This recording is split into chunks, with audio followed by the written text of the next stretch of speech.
तो आप सभी को मेरा जोहार। मेरा नाम ज्योति है और मैं छत्तीसगढ़ से हूँ। मैं अपनी बात एक कविता के माध्यम से शुरुआत करूँगी जिसका शीर्षक है मंच। हम मंच पर गए ही नहीं और हमें बुलाया भी।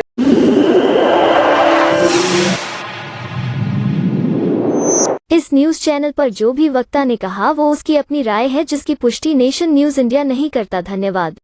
नहीं, उंगली के इशारे से हमें अपनी जगह दिखाई गई, हम वहीं बैठ गए, हमें शाबाशी मिली और वे मंच पे खड़े होकर हमारा दुख हमसे ही कहते रहे। हमारा दुख हमारा ही रहा, कभी उनका नहीं हो पाया। हमने अपनी शंका फुसफुसाई, वे कान खड़े कर सुनते रहे, फिर ठंडी सांस भरी और हमारे ही कान पकड़ हमें ही डांटा, माफी मांगो वरना। ओके।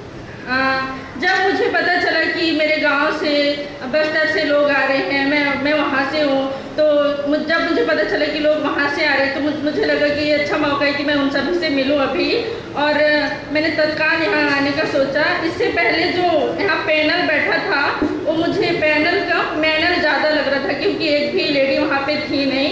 और जब आप आदिवासियों की बात करते हैं कि आदिवासी के साथ ऐसा हो रहा है, उसके साथ ये चीज़ें घट रही है, वो बिल्कुल वैसे ही है जैसे एसी रूम में बैठकर आदिवासियों के लिए पॉलिसी बनाना। और हम यहाँ पे कास्ट और क्लास की बात नहीं करते। हम ये भूल जाते हैं कि जहाँ पे आदिवासियों की बात होगी, जहाँ पे मजदूरों की बात होगी, वहाँ क्लास और कास्ट भी आएगा और हम ये भूल जाते हैं हर बार की तरह। मैंने जो मंच पे कविता कही, मैं सेम चीज़ यहाँ महसूस कर रही हूँ। वो इतने दूर से क्योंकि मैं जहाँ से आ बस्तर कोंडा गाँव, यहाँ से लगभग 1500 किलोमीटर दूर है। वो यहाँ पे इंटेलेक्चुअल बातें सुनने नहीं आए, वो अपनी बात कहने के लिए आए हैं। लेकिन यहाँ हो उल्टा रहा है, वो वहाँ पे बैठ के वीडियो शूट कर रहे हैं और यहाँ पे वो जो इंटेलेक्चुअल वर्ड्स हैं, इंटेलेक्चुअल पासपोर्ट है, वो सब यहाँ पे बैठ के सुन रहे हैं।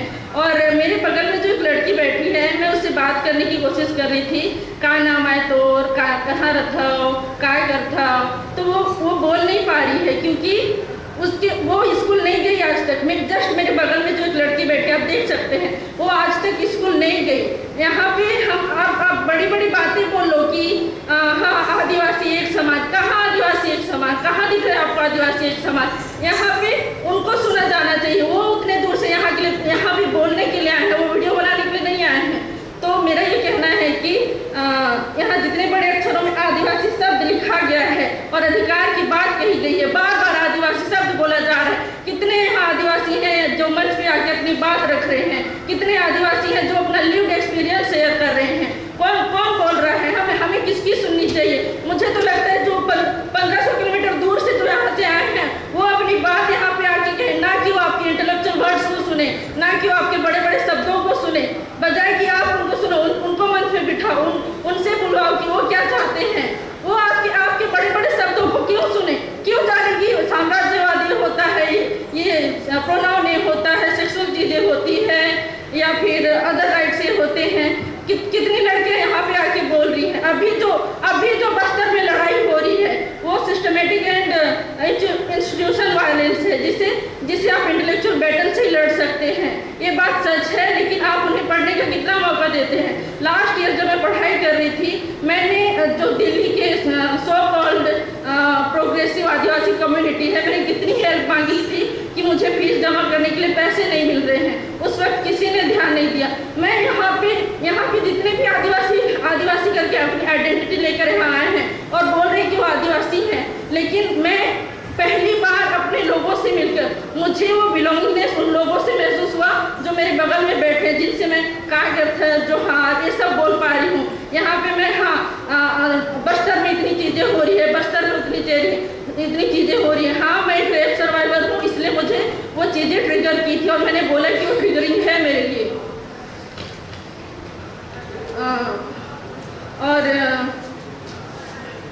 मैं बस ये कहना चाहूँगी कि आप जितनी बड़ी बातें कह लें, लेकिन आप जब तक इस चीज़ के लिए सपोर्ट नहीं करेंगे कि 2-4 बच्चे सुकमा से निकल के तीर धनुष से लड़ाई करने के बजाय किसी यूनिवर्सिटी में जाके पढ़ें, उसके लिए आप मदद नहीं करेंगे, फालतू में ही यहाँ बड़े बड़े टॉक रखेंगे, फालतू में तो नहीं लेकिन आप बड़े बड़े टॉक रखेंगे,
छोड़ना चाहूँगी।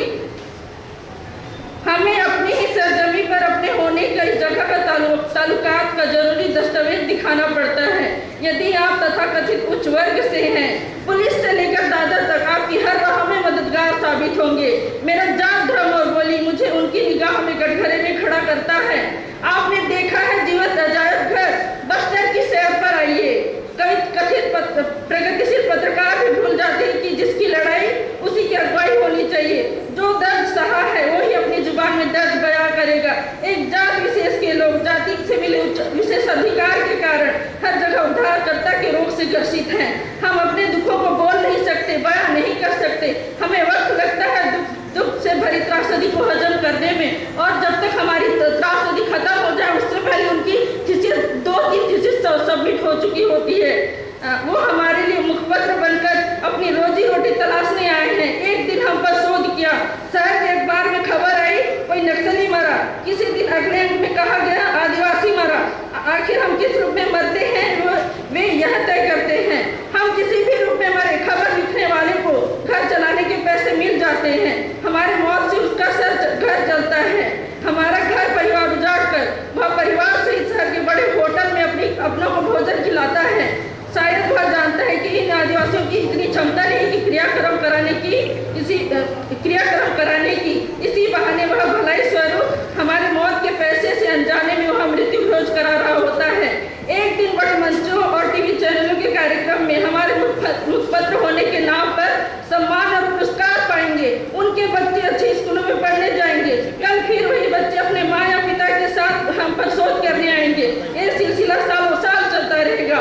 फिर अगली पीढ़ी में मुझ जैसे ही कोई और आदिवासी इनसे सवाल करेगा। वो कहेंगे हम आपकी भलाई के लिए आए हैं। कहेंगे आदिवासी भोले भाले होते हैं। भोला कहना उनका पैतरा है। उनकी चिकड़ी चुपड़ी बातों को हम मान जाएंगे। वे मानते हुए वो कहेंगे हम आपको सभ्य सुसंस्कृत बनाने आए हैं। ऐसा कहकर वे हमारे खान पान और कपड़े पर हंसेंगे। हमें सभ्य बनाने अपनी तरह कपड़े और भोजन दे जाएंगे। चंद लोग अपने शौक से हमें सभ्य बनाने के बहाने हमारे बीच आएंगे। इस तरह शहर के लोगों का रोमांचक छुट्टी हमें तमाशबीन बनाते हुए बीतेगा। हमें अपनी ही संस्कृति और परंपराओं पर लज्जित करेंगे। सभ्य बनाते हुए हमसे हमारा खान पान जीवन शैली सब छुड़वा देंगे। हमें सब कुछ थोपते हुए अपना मुखौटा थोपना भूल गए। उन्हें डर है हम मुखौटा उतार दें तो आदिवासी बागी ना बन जाए। हम बगावत करते हैं, अपनी जात के कारण नक्सली कहलाते हैं। हमारे नाम के साथ दबंग जोड़ा जाता। अगर हम भी उसी जात के होते। दबंग शब्द हुड़दंगबाजी में उसी जात का एक अधिकार है। मुख्य धारा ने हमें ऐसे ही तो बनाया है, सीधे साधे हाँ में हाँ मिलाने वाले। जिस दिन हमने ना कहा वे अपनी खबरों में हमें नक्सली घोषित करके मरवा देंगे। आखिर जमाना कहाँ जानना चाहेगा हमारी सच्चाई। हमारे मरते ही हमारी सच्चाई मरेगी। कल वो फिर आएंगे, कहेंगे हम सचमुच आपकी भलाई करने आए हैं। हमें बीता हुआ कल देखकर डर जाएंगे। हम बीता हुआ कल देखकर डर जाएंगे और उनकी हाँ में हाँ मिलाएंगे। इस तरह उनकी रोजी रोटी सालों साल पीढ़ी दर पीढ़ी चलती रहेगी और इसी तरह हम पीढ़ी दर पीढ़ी मरते रहेंगे। क्या जंगल कभी सोचता होगा क्या किसी दिन इन्हीं आदिवासियों की तरह मुझे भी मारकर फेंका जाएगा?